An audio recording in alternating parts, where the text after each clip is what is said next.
We all know that Lionel Messi is going to win the Ballon d'Or. He was the best player in the World Cup. He won the World Cup. And both of those things are absolutely essential if you want to win the Ballon d'Or.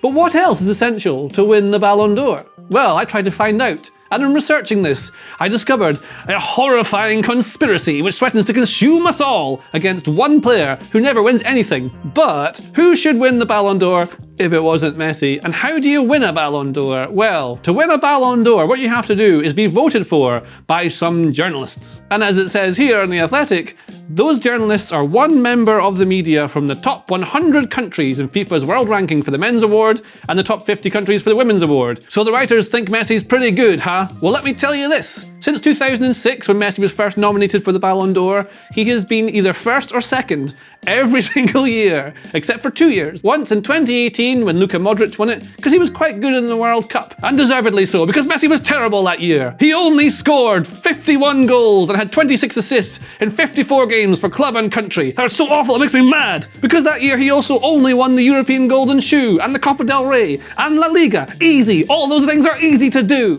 And then he took Argentina to the last 16 of the World Cup, where they lost to World Cup winners France. Therefore, Messi was terrible that year and didn't deserve to be highlighted by the football writers. Meanwhile, Ronaldo, who did not die, won the Champions League, and that's why he was second, and third was Antoine Griezmann, who won the World Cup, a very important thing. Messi was fifth that year. So what we learn from that is that winning or being the star of a major competition like the Champions League or the World Cup is how you win a Ballon d'Or. But anyway, missing out in the top 3 that year seemed to spark something inside Messi, and he came back and won it the next year. And then there was COVID, which robbed Robert Lewandowski of his Ballon d'Or that he always wanted to get, and didn't. Sorry, Robert. And then the year after that, Messi won it once more. And then in 2022, Messi was not even nominated for the first time since 2006. And again, deservedly so, he was terrible. All he did that year was score 35 goals and have 30 assists in 51 appearances while moving from one team in disastrous financial straits to another, who won the league that year. Pathetic, pathetic. However, as we all know, Messi will win his 8th Ballon d'Or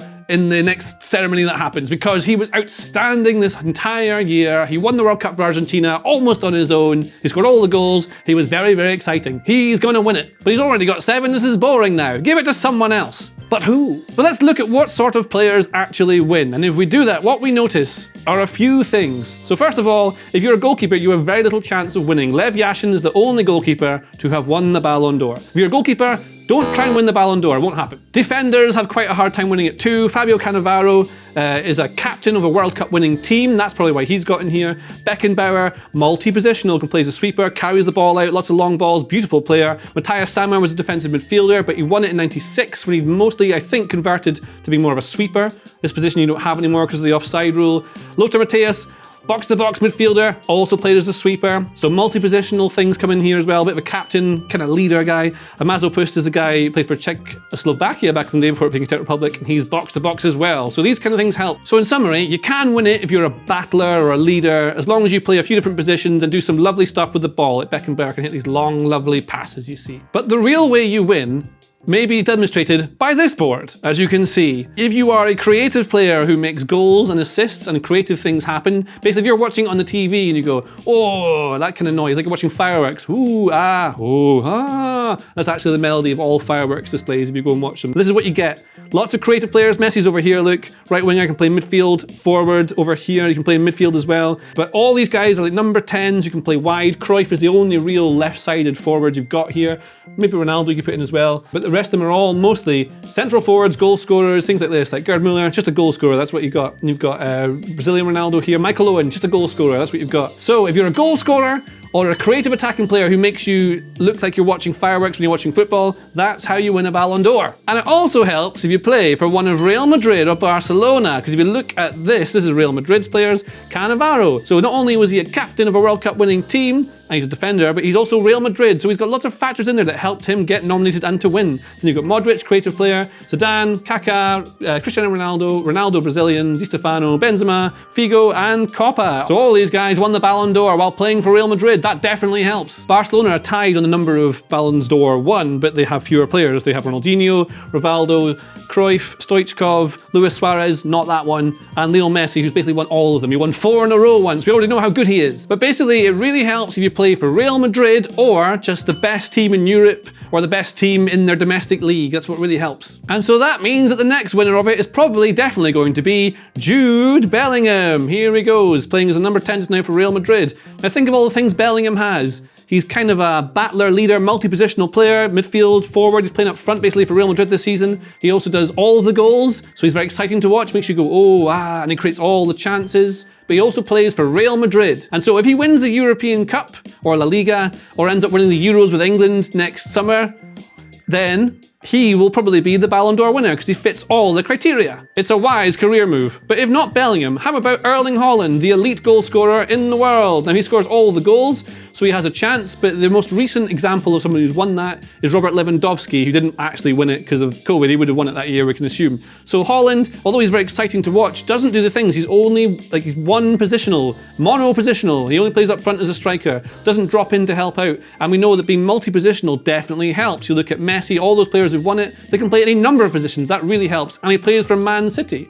who are European champions, so maybe that does come into factor. But basically, Haaland doesn't do skills, so get rid of him. How about Mbappe? Now Mbappe does all the things that light up a TV or a stadium. He's exciting, plays left, forward, on the right, he can do all of it, so he's multi-positional. Doesn't play for Real Madrid yet. So when he maybe inevitably does, then that's the big chance for him to win the Ballon d'Or. You have to play for Real Madrid or Barcelona really, or just the best team in Europe to possibly win this. But another player who's often in the mix for this award, who we don't really think about that much, is Antoine Griezmann. He's not that exciting. Or is he? He scores lots of goals, provides lots of assists, not as many as others. He does shoot above his XG, which helps. But what you get from Griezmann is a hard-working player who is fundamental to his team being France, who won the World Cup. So he's just about there, but doesn't quite have that attacking excitement that seems to get him over the edge to win against someone like Messi, who is the best player ever. So these are all the things that we know will guarantee you a nomination or a Ballon d'Or win. Being multi-positional, that definitely helps, but mostly being a forward, like a winger or someone exciting up front. You got to have ideally lots of skill and great technique. You have to score lots of goals and assists, do things which are exciting to the crowd, but then also decide games. And you really probably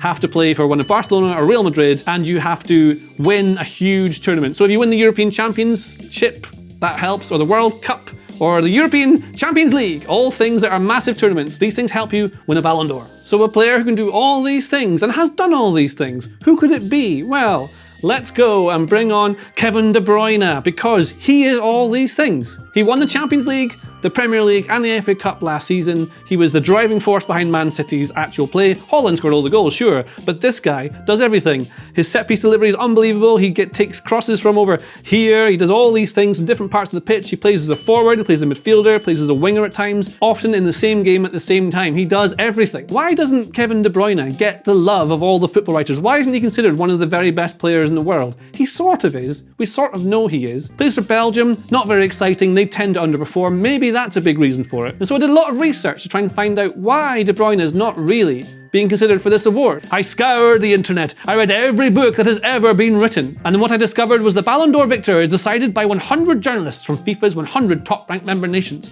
But they don't like De Bruyne, who was the head of this conspiracy, this evil group consortium, keeping him down. But the conspiracy goes even deeper. Did you know that Kevin De Bruyne has never even won the Premier League Player of the Month award? Sure, he's won 2 PFA Player of the Year awards, but that's voted by fellow players, not football writers. And in fact, the FWA, the Football Writers Association, has never given him the award of Best Player of the Year in the Premier League. So why don't football writers like Kevin De Bruyne? But then I realised something even more shocking.